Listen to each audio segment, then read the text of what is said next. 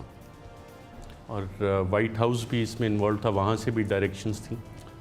میرے خیال میں انہوں نے یہی کہا تھا معید نے, کہ ان کی طرف سے آئی تھی میسج کہ ہم چاہتے ہیں کہ آپ نہ جائیں. وائٹ ہاؤس کی ذکر اس مراسلے میں بھی ہے. امبیسڈر نے اسیسمنٹ میں دیا کہ صدر جو بائیڈن بھی اس میں چاہ رہے ہیں کہ عمران خان صاحب تبدیل ہو جائیں. جو بائیڈن تک جو بات پہنچی ہوگی وہ تو ظاہر ہے کہ جو ان کا ڈیسک ہوگا, ہمارا پاکستان ڈیسک, انہوں نے پروسیس کر کے انفارمیشن دیا ہوگا. لیکن جو سب سے خطرناک چیز وہ یہ ہے کہ اس طرح کے لو لیول کے بیوروکریٹس ہمارے ملکوں کے فیصلے کر رہے ہیں, اور وہ اس لیے کر سکتے ہیں کیونکہ ہمارا ملک خود ان کو اجازت دیتا ہے فیصلے کرنے کی. آپ نے کہا کہ آپ یہ سوچ نہیں سکتے تھے کہ سازش کامیاب ہو جائے گی. سازش کیسے کامیاب ہوگی اور آپ کا اندازہ غلط کیسے ثابت ہوا؟ میں نہیں سمجھتا تھا کہ اس میں سارے ڈفرینٹ پلیئرز انوالو ہو جائیں گے, کیونکہ سب سے بڑی چیز یہ ہے کہ جب آپ کسی کو ریپلیس کرتے ہیں تو کسی سے ریپلیس کریں جو چلیں بہتری لے کے آئے. اب شہباز شریف کے اوپر 40 ارب روپے کے کیسز ہیں, اس کے فراڈ کے اوپر منی لانڈرنگ کیسز ہیں, ٹی ٹی کے کیسز ہیں, ٹوٹل جو ایف آئی اے کے اندر اور جو نیب کے اندر کیسز ہیں. اب اس آدمی کو میں نہیں سوچ رہا تھا کہ یا ہمارے جو بھی انصاف کے ادارے ہیں وہ اجازت دیں گے اس طرح کے آدمی کو پرائم منسٹر بنانے کی. دیکھیں جو امریکن کی سازش تھی نا, ان کا جو میں جانتا ہوں مغربی کلچر, وہ ہم کو تصور بھی نہیں کر سکتا کہ ضمانت کے اوپر آدمی اتنے امپورٹنٹ عہدے پہ بیٹھ جائے, وزیر بن جائے, آدھی 60% کیبنٹ ضمانت کے اوپر ہے. یہ کوئی تصور بھی نہیں کر سکتا. مجھے دوسری جو تکلیف ہے نا کہ وہ ہمیں کتنی حقارت سے دیکھتے ہیں کہ ہم پتہ نہیں کتنے نیچے لوگ ہیں, کہ ہماری اخلاقیت کتنی مر چکی ہے کہ یہ چور اوپر آ کے بارے بٹھا دیے. ناظرین یہاں پہ ایک وقفہ لیتے ہیں, وقفے کے بعد دوبارہ آپ کی خدمت میں حاضر ہوتے ہیں. اور پھر عید گزر چکی ہے, عید کے بعد کا پلان کیا ہے؟ اسلام آباد میں سابق وزیر اعظم عمران خان نے کہا تھا کہ لاکھوں لوگ آئیں گے, لاکھوں لوگ آ کے آگے کریں گے کیا؟ اس پہ بات کریں گے ایک وقفے کے بعد.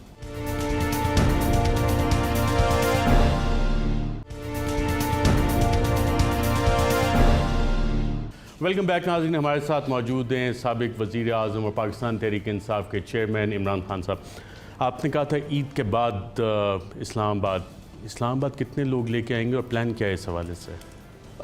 دیکھیں ارشد, انشاءاللہ پاکستان کی تاریخ کا سب سے بڑا کراؤڈ آپ اسلام آباد دیکھیں گے. اور وہ اس لیے نہیں کہ میری کوئی خاص بات ہے, وہ پبلک کے اندر غصہ ہی اتنا زیادہ ہے. جس طرح پبلک نکل رہی ہے, میں نے اپنی 26 سال کی پولیٹکس میں کبھی ایسے پبلک کو نکلتے نہیں دیکھا. اور سب سے زیادہ بڑے جلسے ہم نے کیے, 4 دفعہ اس سے پہلے ہم نے مینار پاکستان بھرا تھا.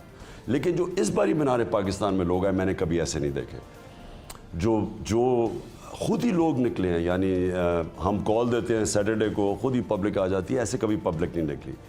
اس کا مطلب کہ جو پبلک ہے اس میں شعور بھی آ گیا ہے, پبلک کے اندر غصہ ہے, پبلک سارا سمجھ بیٹھی ہے. جتنا مرضی آپ نیوز میڈیا کو کنٹرول کریں, سوشل میڈیا کے تحت اب کوئی چیز چھپتی نہیں ہے, تو لوگوں کو سب پتہ چل گیا. اور میں جو دیکھ رہا ہوں پبلک کا, جو میں نے سارے پریڈکٹ کیے تھے, یہ آپ سوچیں 10 دن میں 3 اتنے بڑے وینیوز کے اندر جلسے کیے اور ریکارڈ کراؤڈز آ گئے. وہ تو میں پبلک کی پلس فیل کر رہا ہوں. جو اس وقت پبلک ہے انشاءاللہ, یہ جب میں کال دوں گا اسلام آباد کی, اور زیادہ دیر کے بعد نہیں دوں گا, عید کے بعد, آپ یہ خود ہی دیکھ لیں گے کہ پبلک کدھر کھڑی ہے آج. پی ایم ایل این کی حکومت کہتی ہے پہلے بھی 126 دن کا دھرنا ہوا, اب بھی دیکھ لیں گے, آئیں کتنے دن سسٹین کر لیں گے, دیکھ لیں گے. دیکھیں وہ تو میرے اوپر ہے نا کہ اس کے بعد میں کیا کرتا ہوں. یہ تو اب وہ انتظار کریں گے کہ جب میں پبلک لے کے آؤں گا, اور اس کے بعد میرے سٹیپس 1 2 3 کون سے ہیں وہ تو میں اپنے پاس رکھ رہا ہوں. لیکن میں یہ ان کو کہہ دوں کہ ایک میسج جائے گی ان کو کہ اس گورنمنٹ کی کوئی لیجٹمیسی نہیں ہے, کوئی اس کو مانتا نہیں ہے, ان پتلوں کو کوئی ایکسیپٹ نہیں کرتا, ان ڈاکوؤں کو جن کے اوپر اتنے زیادہ کیسز ہیں نیب کے اندر, یہ ہوا ہی نہیں ہے کبھی کہ ایک انڈر ٹرائل لوگ ہیں, ان ساروں کو آپ نے, اور ان کے کیسز آتے ساتھ ہی اپنے کیسز ایف آئی اے کے اندر ختم کر رہے ہیں. یہ پہلے مشرف نے جب ہمارے اوپر ظلم کیا تھا کہ جب ان کو NRO 1 دیا تھا, تو آتے ساتھ ہی انہوں نے اپنے ساری جتنی چوری کی تھی انہوں نے اپنے دو دور میں, وہ ساری چوری انہوں نے اس کو ختم کیا, جس میں ہدایبہ پیپر مل تھا, جس میں سوئس